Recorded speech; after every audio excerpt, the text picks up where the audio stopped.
Assalamualaikum warahmatullahi wabarakatuh.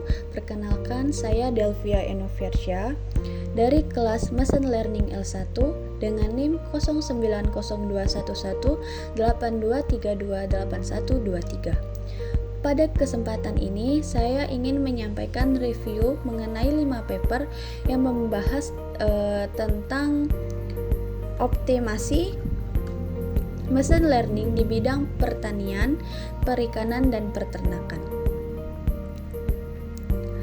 Dari hasil review paper saya yang pertama dengan judul Genetic Algorithm Based Optimal Strategy for Crop Planting Plots and Collection. Paper ini membahas bagaimana menentukan tanaman dan lahan yang paling tepat untuk memperoleh keuntungan maksimal bagi petani.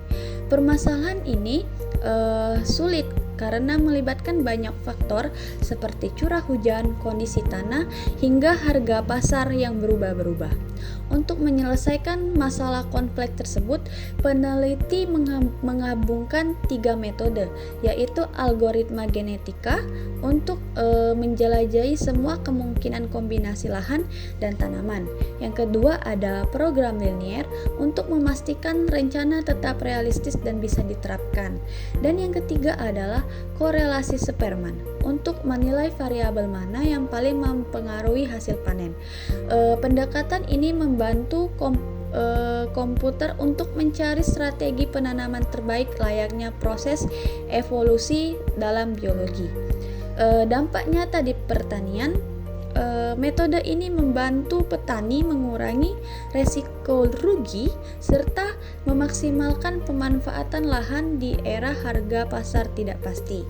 Adapun kelemahannya yaitu tidak ada penjelasan detail mengenai ukuran populasi, tingkat mutasi, jumlah generasi pada algoritma genetika, dan belum diketahui uji coba langsung di lahan pertanian yang nyata.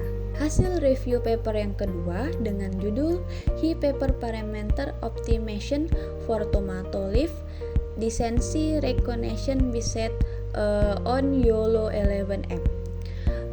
Paper ini sangat penting karena penyakit daun tomat sering menyebabkan gagal panen jika tidak deteksi lebih awal, sehingga solusi manualnya biasanya tuh terlambat dan menghabiskan banyak tenaga. Karena itu, peneliti ini menggunakan teknologi YOLO 11M untuk mendeteksi penyakit secara otomatis dan cepat. Agar hasil deteksi lebih akurat, dilakukan optimasi pengaturan parameter melalui yang pertama itu ada one factor at a time, itu untuk menentukan parameter apa yang paling berpengaruh, dan yang kedua adalah random search, itu untuk mencari kombinasi parameter terbaik. Hasil penelitian menunjukkan peningkatan yang nyata pada ketelitian deteksi penyakit dan model menjadi lebih stabil saat memprediksi objek pada gambar daun tomat.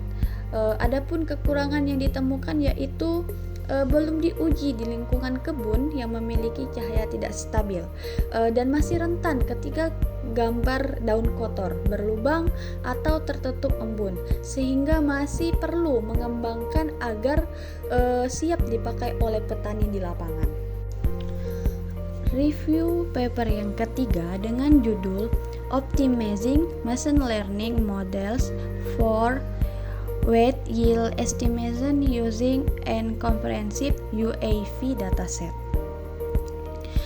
Paper ini fokus pada prediksi hasil panen gandum yang sangat penting dalam menjaga ketahanan pangan.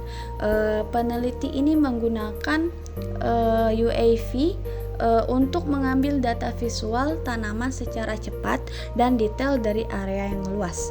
Data yang dikumpul meliputi ada 4, yaitu tinggi tanaman gandum, kedua warna dan indeks vegetasi daun, yang ketiga kondisi tanah, dan yang terakhir adalah radiasi matahari yang diterima tanaman.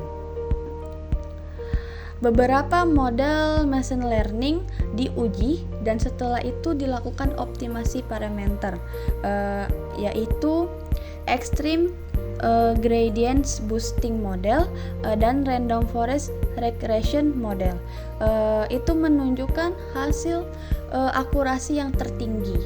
Peneliti juga menerapkan Shapley additive explanation untuk mengetahui variabel yang paling berpengaruh, yaitu indeks red age dan tinggi tanaman. Kontribusi besar peneliti ini yaitu dapat membantu pemerintah memperkirakan produksi nasional lebih cepat daripada survei manual. Namun masih terdapat batasan penting, yaitu data hanya satu musim dan hanya diambil dari satu lokasi iklim. Itu juga belum diuji terhadap cuaca yang ekstrim. Hasil review paper yang keempat dengan judul Enhancing Agricultural Productivity, Machine Learning Approach to Crop Recommendation. Paper ini mengembangkan sistem rekomendasi tanaman yang dapat membantu petani menentukan komoditas apa yang paling sesuai dengan kondisi lahan mereka agar hasil panen lebih optimal dan menguntungkan. Masalah yang dihadapi petani saat ini adalah ketidaktahuan memilih tanaman yang tepat, terutama di wilayah yang rentan kekurangan informasi agronomi. Karena itu, sistem ini menggunakan variabel agronomi seperti derajat keasaman tanah, kandungan nitrogen, fosfor dan kalium, suhu udara, curah hujan, tingkatan kelembapan udara. Pada paper ini, peneliti menguji 10 model machine learning dibandingkan secara konferensif untuk menentukan mana yang memberikan prediksi yang terbaik. Hasilnya menunjukkan bahwa Random Forest Classification Model memperoleh akurasi tertinggi, yaitu 99,31%, sehingga dianggap sangat efektif dalam memberikan rekomendasi tanaman.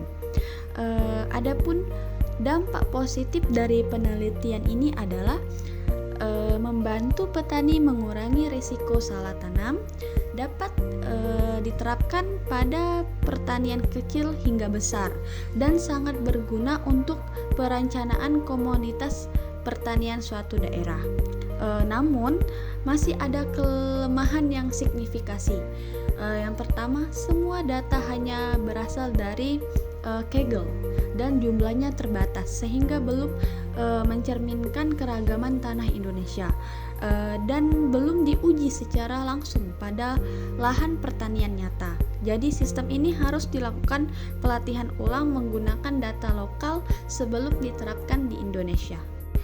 Dan untuk review paper yang terakhir dengan judul Algoritma Machine Learning untuk Prediksi Produksi Tanaman Padi di Pulau Sumatera. Paper ini mengembangkan sistem prediksi produksi pada padi agar pemerintah dapat merencanakan ketersediaan pangan nasional dengan lebih akurat. Produksi padi di Indonesia sering dipengaruhi oleh cuaca yang ekstrim, serangan hama dan bencana alam, sehingga prediksi sangat dimudahkan untuk mencegah krisis pangan. Penelitian ini menguji 3 model machine learning, yaitu Lasso Regression Model, Random Forest Regression Model, Gradient Boosting Regression Model. Setelah diuji, hasil terbaik diperoleh dari Gradient Boosting Regression Model dengan nilai koefisien determinasi adalah 86,92%, menunjukkan bahwa hasil prediksinya cukup akurat sesuai dengan kondisi historis. Manfaat langsung bagi pemerintah yaitu dapat membantu pengambilan keputusan distribusi beras antar provinsi dan juga mengidentifikasi daerah yang berisiko produksi rendah lebih awal pangan nasional. Namun ada kekurangan yang perlu diperhatikan. Yang pertama, jumlah data sangat kecil, yaitu hanya 220 data, sehingga prediksi kurang kuat. Yang kedua, tidak ada variabel yang penting seperti curah hujan ekstrim, hama tanaman, pemupukan. Dari 5 paper yang saya review dapat disimpulkan bahwa machine learning memberikan kontribusi besar dalam modernisasi pertanian.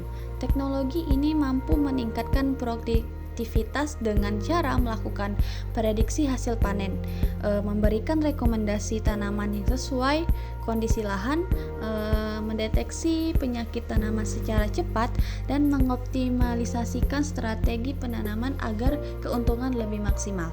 Namun, seluruh peneliti masih memiliki keterbatasan yang sama, yaitu jumlah data yang terbatas, lokasi penelitian yang sempit, serta minimnya pengujian langsung di lahan pertanian yang nyata. Oleh karena itu, diperlukan data yang lebih beragam dan validasi lapangan sebelum teknologi ini dapat diterapkan secara luas. Tapi secara keseluruhan, machine learning memiliki potensi yang besar untuk membantu petani dan pemerintah dalam mengambil keputusan dan lebih tepat dan efisien, sehingga dapat mendukung tercapainya petani cerdas di masa depan. Demikian pemaparan hasil review 5 paper machine learning di bidang pertanian yang dapat saya sampaikan. Terima kasih atas perhatiannya. Saya mohon maaf apabila terdapat kesalahan dalam penyampaian materi. Wassalamualaikum warahmatullahi wabarakatuh.